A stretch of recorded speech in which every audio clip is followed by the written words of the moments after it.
Hey everybody, welcome to my channel.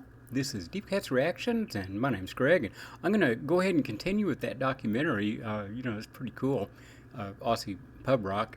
And this is, like I say, the second the second part of the documentary, and I guess this is just all 70s bands.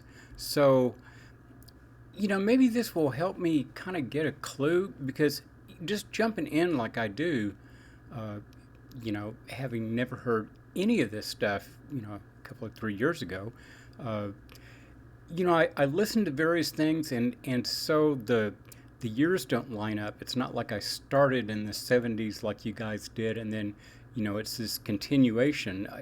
For me, I'm just, I'm getting stuff from all various eras, so it's hard to, to make a continuum of it. So maybe this will help. So anyway, this is the second part of the documentary. Getting the new tribes on side was more than a challenge. Part-time musician Greg McCanch decided to make a student film about the toughest crowd of all, Melbourne's Sharpies. He seemed to learn nothing from the exercise and took his new glam band right into the lion's den. Everyone's wearing makeup and I was wearing some hideous lurex sort of jumpsuit, and we thought we were definitely going to not get out of there alive, surrounded by Sharpies, but we sort of won them over. This was a weird new Australia. Plenty of glitter, an ex-surfy singer named Shirley, a cross-dressing, cranky guitarist, and a weird name, Skyhawks.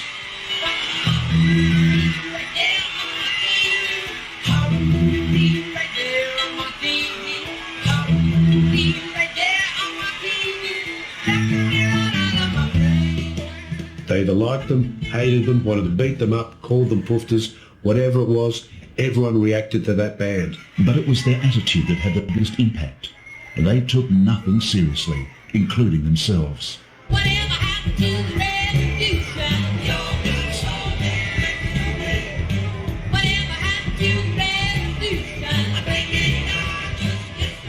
Skyhawks in some ways was a reaction to the blues boogie bands, not just in the music but in the look of the group too.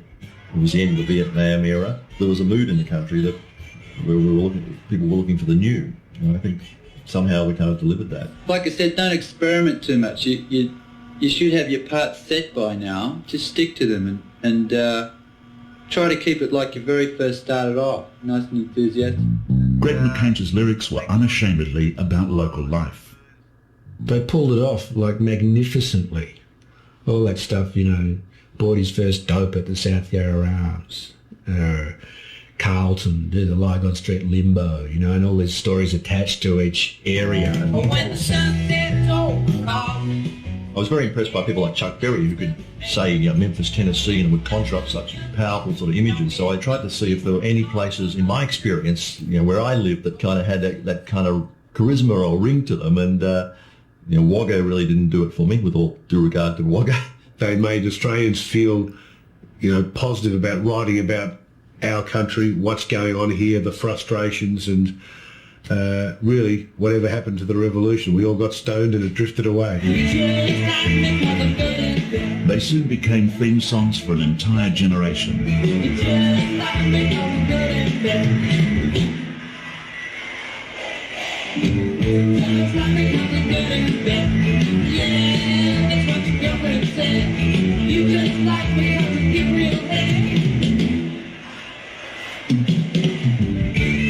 Glam rock may have made a raid on the pub rock circuit, but it couldn't seize the ground from the hard rock army. Luckily, another front was opening. Baby, you're the first to know. I am A new television show that completely changed the way Australians thought about music was recruiting talent. None of us have ever played with colour before, and it is a game now. There are no ground rules for this show. We're breaking them all, every one of them, in every show. An artist will now have to seriously consider and plan as part of his stage wardrobe and his television wardrobe, because it's amazing how much difference it is going to make to the performance. You do a little white. Made by a group of ABC producers with theatrical leanings, its public face was a former music journalist, record producer and eternal party animal, Ian Molly Meldrum, Countdown's #1 spruiker. What is Countdown? Well, Countdown is the most exciting visual presentation of the top 40 hits you'll ever see on colour television. From Alice Cooper to Sherbet, we've got them, and you'll see them on Countdown.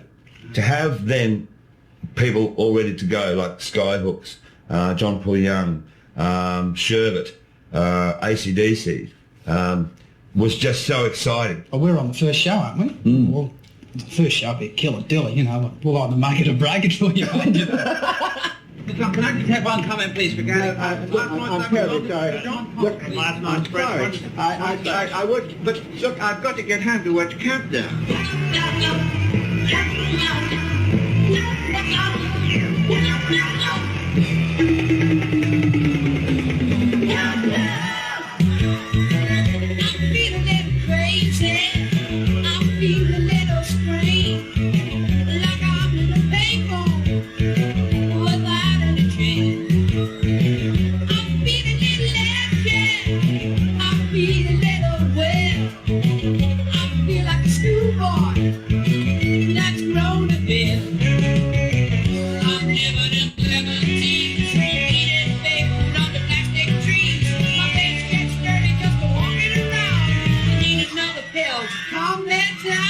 Skyhooks was the first band to take full advantage of what colour TV was all about.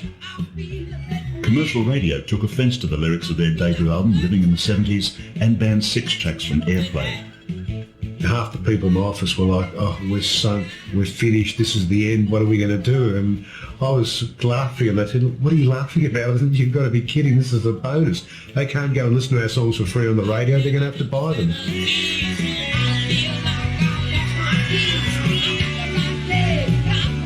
If anything was a picture of how things all melded together, it was in fact Skyhooks, because there it was. I mean, this is all changing, you know what I mean? Makeup, I mean, the makeup on a man was almost before it. As they said, everybody was wearing blue jeans except them. So you put them in front of a colour television with the makeup and the bizarre looks and the theatrics and the outfits, and it was just absolutely mind-blowing.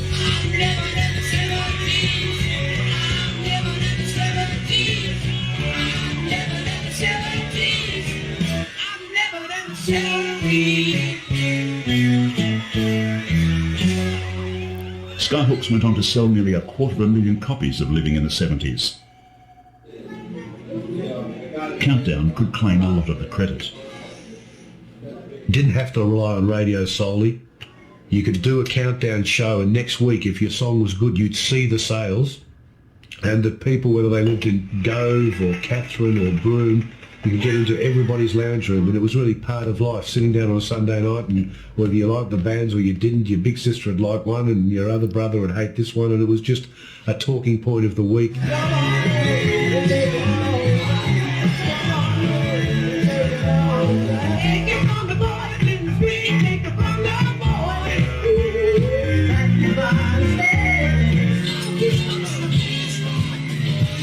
Countdown's growing stable of acts and a healthy live circuit had re-energised the local music scene.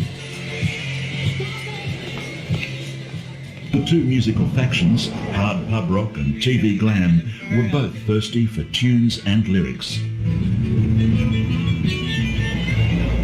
Australia's most successful songwriting duo were ready to provide. When former Easy Beats Harry Vanda and George Young came back from Britain in the early 70s, packed in their suitcases was a huge stash of unreleased songs. We were in the wilderness, just writing songs. We never forgot them, you see. We put them down. So we had a bank. We had a lot of songs in the bank. Hundreds.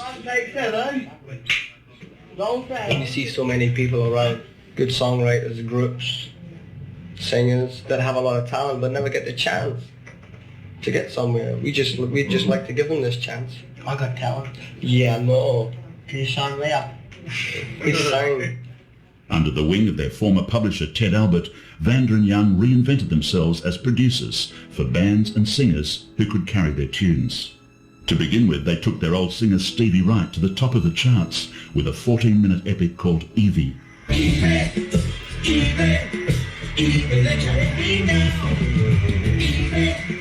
Evie, let your head be down. Evie. Then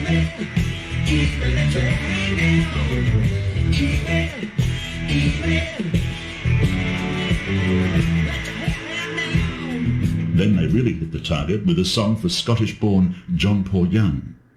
I was one of the first names they called in, and Yesterday's Hero was one of the first tracks I put down.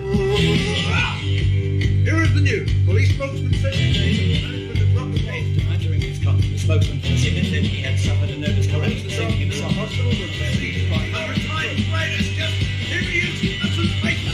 Take a look at me and yesterday's hero. Yesterday's hero. That's all I need. Take a look at me and yesterday's hero. And yesterday's hero is all that I'm gonna be if I don't get together. Nickel and bottom, better. All that I'll be if I don't get together now. It was ironic. Yesterday's Hero, a song about the Easy Beats' own struggle with fame, had created a new star. I'd basically walk in and they'd sort of look at me and write a song in front of me and then give it to me and I'd go and sing it. We were very zoomed into anything that, like that's radio friendly, obviously, because that's our training, I was witnessing the tail end of probably 6 or 8 months of agonising over bits of songs or whatever, and I wasn't seeing that. I was just seeing the final flourish, and it looked so easy to me. Oh, again, that was over too soon. But there'll be another one tomorrow. I don't know how many parts she's got in this, but this is a Dr. Cap production. So, she's gone through and cleaned things up, cleaned up the sound, cleaned up the video, and so we get to watch it now, which is pretty cool.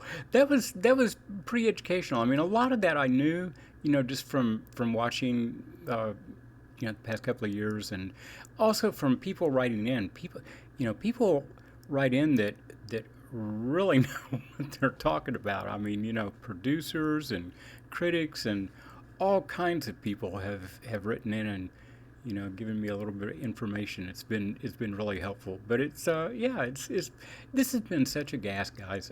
I got to tell you, man. Getting to discover that there's 55 years of music out there that I never heard.